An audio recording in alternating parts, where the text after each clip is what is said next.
oh yeah, look at what I did and how cool it is, because your wife might. Now, as I said, this is a throwback video, but besides that, I mean, you should be good to go. What's up, guys? Welcome to the channel, welcome to the video, and actually, welcome to the first video, I guess, which is kind of a throwback of the little things that I had to do in order to build the bus that we're in right now, which is my 1977 MCI Crusader. Instead of making this video about, oh yeah, look at what I did and how cool it is, I actually want to help you guys so that maybe you guys can build something similar. So in this video, what I'm going to be doing is I'm going to break down everything you guys are going to need and what you're going to have to do in order to build a Lichtenberg wood burning machine for yourself. Ultimately, hopefully, will help you guys build something like I have right on my left-hand side here, which is the speaker valences in the bus. Now, as I said, this is a throwback video, so please excuse the sorry state that my wood burning machine looks like now. Well, as I'm sure you can tell from around me, it got just a little bit of use. Even though it doesn't look pretty, it still works. But anyway, I have old footage of when I was actually putting it together myself that hopefully, in the end, will help you guys build yours. So we'll take a seat here and I'll break down exactly what we have going on with the wood burning machine. So here's a quick breakdown. We have the transformer that we got from the microwave. We have the power cord, which we also got from the microwave. Even though these are charred, we got our positive and negative leads, as you can see. So first things first, you're gonna need a microwave. Now, I would strongly suggest don't use the one in the kitchen because your wife might. But hey, worse ways to go. Besides that, you're gonna need about 20 feet of 12-2 wire. It's 12 gauge wire. If I remember right, I called it 10 gauge later in the video, but anyway, it's 12-2 wire, that's what you need. A couple connectors, an electrical tape, some wire strippers, and oh yeah, 2x6 to mount everything too. But besides that, I mean, you should be good to go. So we are now at the stage where we're going to make both our positive and negative leads for our Lichtenberg wood burning machine. It's actually pretty simple if you get the right clamps. So these are just normal for battery jumper cables. You can pick them up, take your pick, Napa, Lordco, any really auto body shop, that sells car parts you can get. They're kind of hard to keep open. I threw a nice heavy piece of duct tape over there to keep it open. So now that we broke that 10 gauge wire down, and split both the positive and the negative sides out, we were left with two individual solid copper wires like this. So we got that through with just enough. It was simple, just a 1-inch machine screw there. Hopefully we just have enough room to get this one to bite until it tightens up. So obviously, I'm gonna go afterwards here and tighten everything up. So now you see the copper, it's gonna be a really nice conductor right here because the copper wire is on top of this copper plate right here that you're gonna be biting on when you're using the Lichtenberg machine. I'm gonna do the exact same thing with the negative.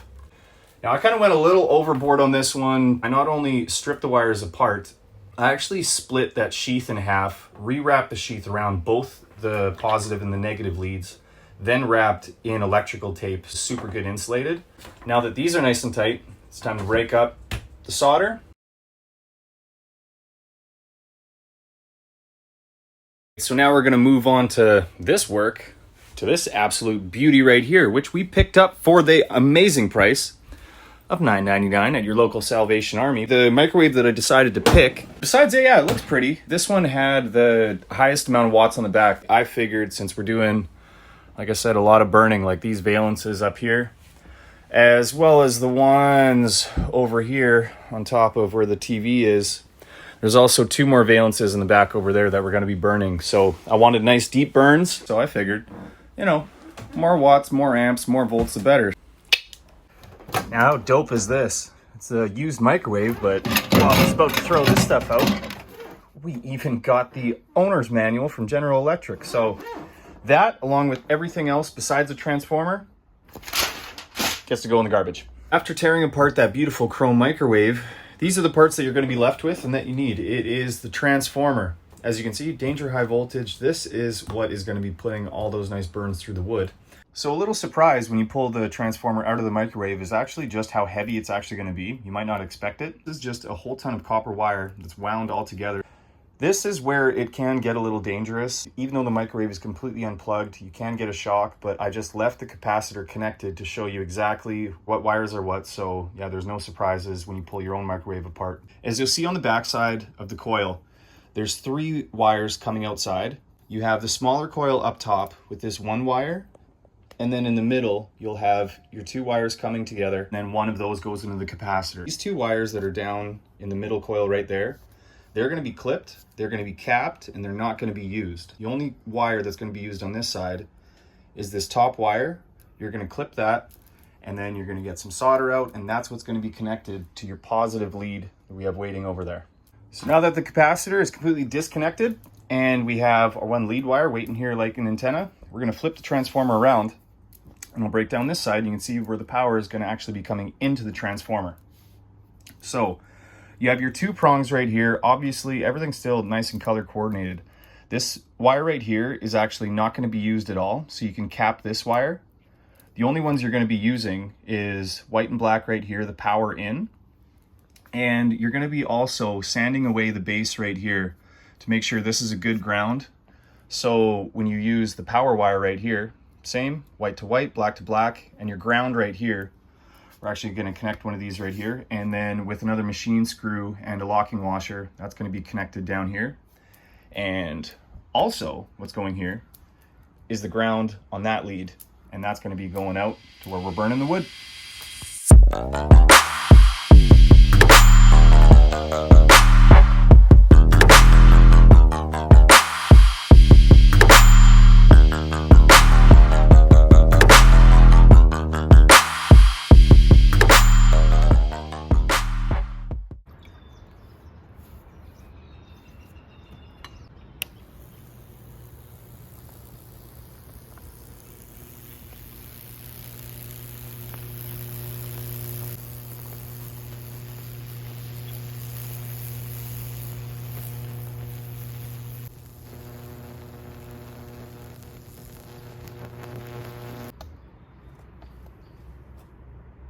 All right, so now that you guys have gotten a kind of in-depth view on how to get everything wired, I'm going to do a top view here so you can see how everything looks when it's all wired up.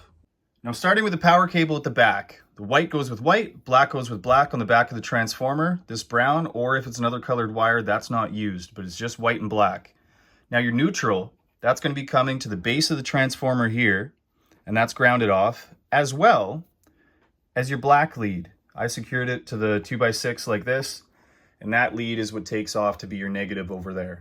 Now the positive side, on the flip side of the transformer, remember, it was the top wire that came off the top coil. That's what your positive is connected to, and I capped off the other two wires that came off the middle coil there. It is really that easy. So guys, when it's all said and done, I'm sure a lot of you guys know I do like to joke around in the videos, but I do need to be serious for 1 minute here. You're dealing with a lot of volts, a lot of watts, and definitely this can be pretty dangerous if you don't know what you're doing. Main thing to think of right off the bat is the capacitors in the back of the microwave. Even though it's unplugged and there's no power going to it, those capacitors can actually still hold a charge basically like a battery. So you can get shocked with those even if the microwave is unplugged. It's really simple. I just used a power bar because there's a built-in fuse in that power bar. So if it arcs, goes together, that power bar is just going to click off automatically. If this is the first video that you guys are looking at on how to burn wood, really simple. It's just baking soda and water. Sorry, I can't give you an exact measurement.